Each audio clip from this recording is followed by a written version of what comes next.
महाभारत में वर्णित शकुंतला की कथा प्रेम, त्याग और त्रासदी से जुड़ी एक अनोखी कहानी है। ऋषि विश्वामित्र और अप्सरा मेनका की संतान थी शकुंतला। जन्म के बाद मेनका ने उसे जंगल में छोड़ दिया क्योंकि स्वर्ग लौटना था। बालिका को महर्षि कण्व ने आश्रम में पाला। तपस्वी वातावरण में बड़ी हुई शकुंतला अत्यंत रूपवती, सरल और कोमल हृदय वाली थी। एक दिन हस्तिनापुर के राजा दुष्यंत शिकार करते करते आश्रम पहुंचे। वहां उन्होंने शकुंतला को देखा और दोनों के बीच प्रेम जाग उठा। ऋषि कण्व की अनुपस्थिति में ही उन्होंने गांधर्व विवाह किया।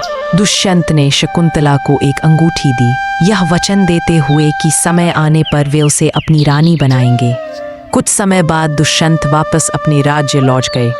शकुंतला उनके प्रेम और स्मृतियों में डूबी रहती। एक दिन महर्षि दुर्वासा आश्रम आए। ध्यान में मग्न शकुंतला ने उनका उचित सत्कार नहीं किया। क्रोधित होकर दुर्वासा ने उसे शाप दिया, जिसे तू सदा याद करती है वही तुझे भूल जाएगा। शाप सुनकर शकुंतला भयभीत हो गई। दुर्वासा की कृपा से शाप का निवारण हुआ। यदि वह कोई पहचान चिन्ह दिखा सके तो राजा उसे याद कर लेंगे। कुछ समय बाद ऋषि कण्व ने शकुंतला को राजा के पास भेजा।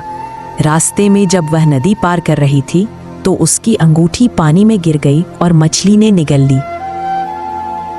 राजमहल पहुंचने पर दुष्यंत सचमुच शकुंतला को पहचान नहीं पाए। बिना अंगूठी के उनके पास कोई प्रमाण भी न था। असहाय शकुंतला अपमानित होकर महल से लौट गई। यही उसकी सबसे बड़ी त्रासदी थी, प्रेमी पति से बिछोह और अस्वीकार। निर्जन जंगल में उसने पुत्र भरत को जन्म दिया। भरत असाधारण साहसी था। कहते हैं वह बचपन में ही शेर की दाढ़ में खेलता था। कुछ वर्षों बाद एक मछुआरे ने नदी से वही अंगूठी निकालकर राजा को दी। अंगूठी देखते ही दुष्यंत की स्मृति लौट आई। वे पछताए और शकुंतला को खोजने निकल पड़े।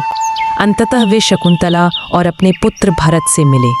पुत्र की वीरता और शकुंतला के धैर्य को देखकर दुष्यंत ने उन्हें ससम्मान राजमहल लाकर रानी और युवराज का स्थान दिया।